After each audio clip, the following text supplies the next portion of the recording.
Nakababa na po yung tubig. Kanina hanggang dun siya sa may bato. Naglo-low tide na. Pag mamaya bumaba po siya ng mababa dun sa kabilang side, maunga tayo ng halaan. Mumulo tayo dun. Ano, kanina abot pa dun yung tubig. Babaw na rin po. Yan yung paligid ng paligid ng dagat. Yan. Mga po yung mga bahay. Yan. Tapos doon, bundok.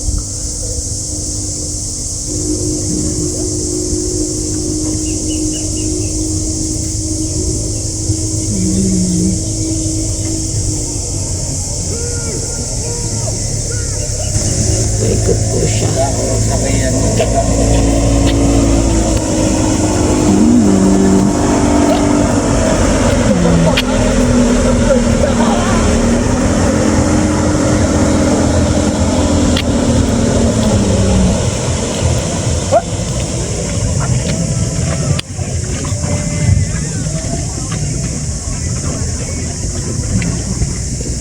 Ikot na yung dagat. Sila tumalon. Tumalon naglalamay.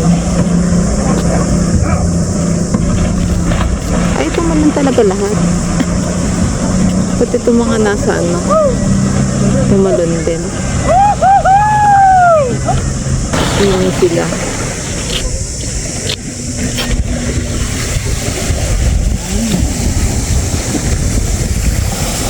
Lang po, sinakabaya. Ay, sorry. Ay, damangan na. Grabe naman yun. Basahin dyan. Ayan, kami na lang po rin nakabayan yung natira dito. Tapos yung bangka, yung po yung sinasabi ko kanina, nire-rent po yan. Sinasakay ng mga namamasyal or mga mag-fishing din. Ay, hindi po. Ito pala yung pag mag-aano lang mamasyal. Yung isang bangka yung para pag-fishing nasa laot siguro. Ayan. Mamasyal sila. Mamaya pag super low tide po, kuha tayo ng halaan. For now, abang-abang muna tayo ng isda. Pero inuubos lang po yung pain. Inuutik-utik lang. Ayan, ubos na ulit. Utik-utik lang. You already got 5. Yeah, but I think they're just eating it. Okay. Slowly. Okay. Are you taking photos so they can see? Yeah.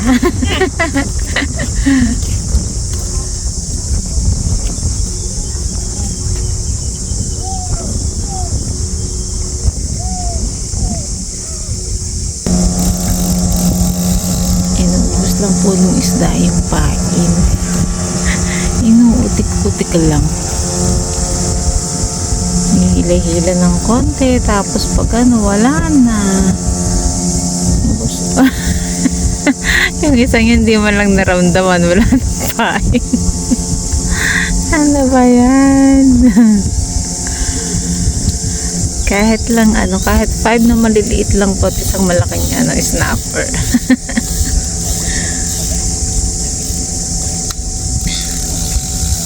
Lumakas na ulit yung agos. Kasi may binaba ng tubig. Wala na po ulit ang pain. Ubus na ulit. Talagyan na ulit. Inuutik-utik lang. Hindi man lang kagatin yung matatalinong isda to. Maliliit. Maliliit. Ayon sa Panginoon.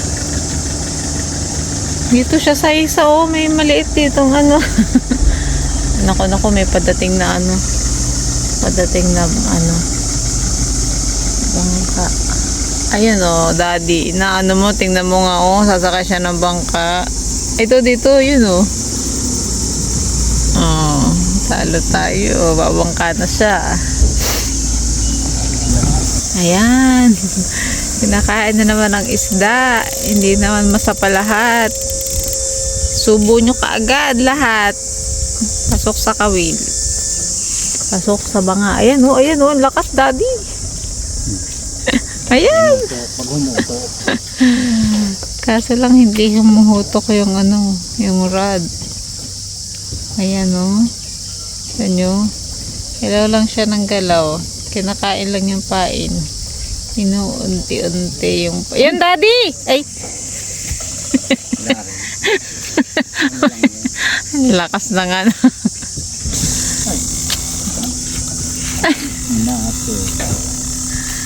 Ay, pambalik. Ay, bumalik na ng kanya.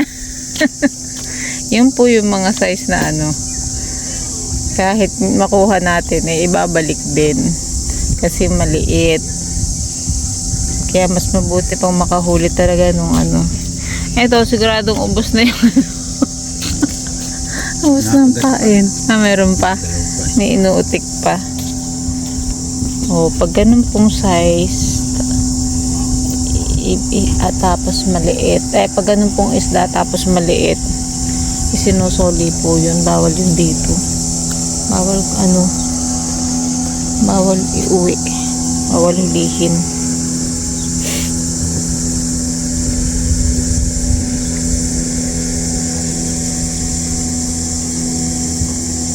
Ayan. Magalaw na naman tong isa. Galaw-galaw lang. Yan, nagpaparamdam na po mga isda. Sana makakuha ng malaki. Sabihin naman ng idol and yung good size para ating mauwi.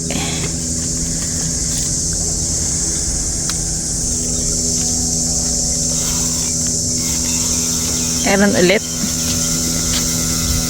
Sana ganun ulit. Ayan, pambalik ulit. Yan ganyan po siya Ano mga dito daddy? Ay, kukunin ko na. Ayan. Hindi po siya pwedeng iuwi. Kasi maliit. Dapat malaki. Kasi may size. So yan. Bye bye. Ganun po mamingwit dito. Pag may nahuling maliit, balik. Lagay ulit natin. Sana ba naman yung kumagat? Maliit mga isda. Huwag naman snapper. Pag snapper dapat yung malaki. Ayun. Tapos sila kuya nakakahuli ng yung mga ganun pwede po yun. Yung isda na parang chichi. Ay, huli ulit? Yun at yun din yata Ayan, ganun po ulit. At dahil maliit, makakatatlo na tayong ganyan. Yeah, nalunok pa. Yan. Dali baka mamatay. Parang sakit niya. Nalunok niya? Nalunok. So yan, isusoli po ulit yan kasi maliit. So nakakatatlo na tayong maliit. Meron isang maliit. Isang maliit. Ayun, nahulog. Dito malagay sana daddy, dito sa lilim. Yan. Ilan? Yan, may huli. Yan, pwede po yung iuwi, yung ganyan. Dito ko kaya na mahuli. Iba. Pero pwedeng iuwi. Pag ganyan, pwede po siyang iuwi. Pero pag yung katulad kanina yung maliit na snapper, hindi po.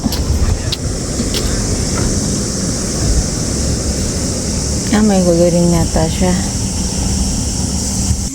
May init na po. Masakit na sa balat. Masakit na sa balat. Andito ako sa lilim.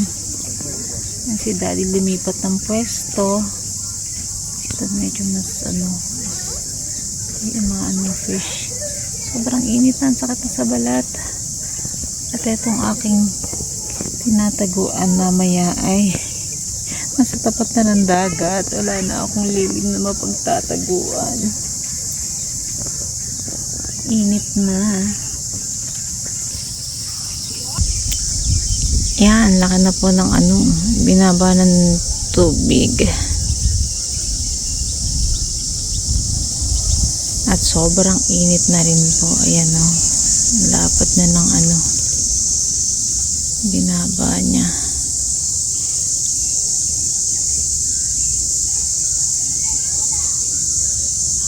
At sobrang init na rin po. Siguro anong oras na ba dito? Check nga natin. Anong oras na? Sakit na sa balat ng init. Yung init pa naman dito po ay talaga nakakapaso. 11:31 na. So malapit na mag-lunch. Iwan namin yung kutsilyo.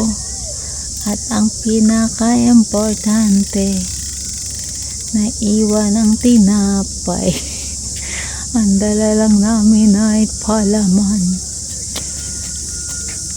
Kakainin lang mamaya ay palaman. Para tuloy magsasalad lang kami later. Nailagay ko lang ni ano, ang palaman sa tinapay. Iwan ng tinapay.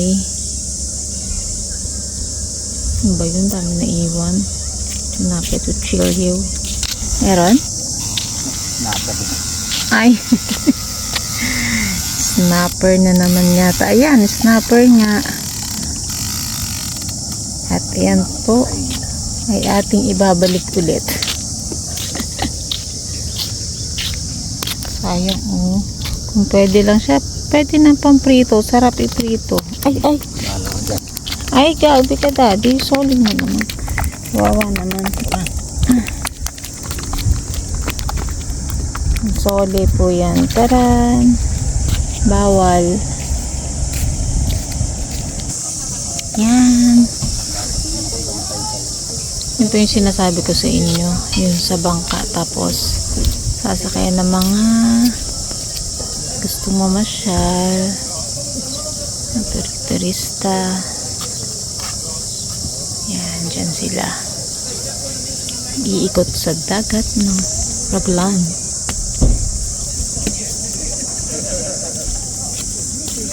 Para po kami nagpapakain lang dito sa isda. Nabusag ng aming pain. Sobrang init na. Pag-uwi ay sunog. Kalimutan ko po ang aking jacket din.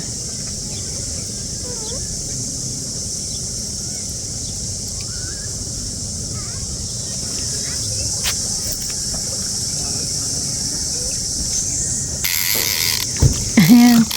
Napat lang naman po. Ayan. Ayan.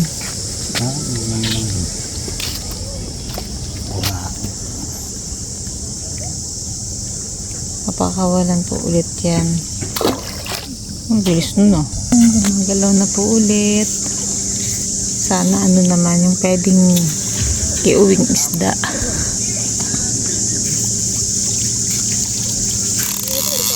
Wala. Nakuha na yung pain.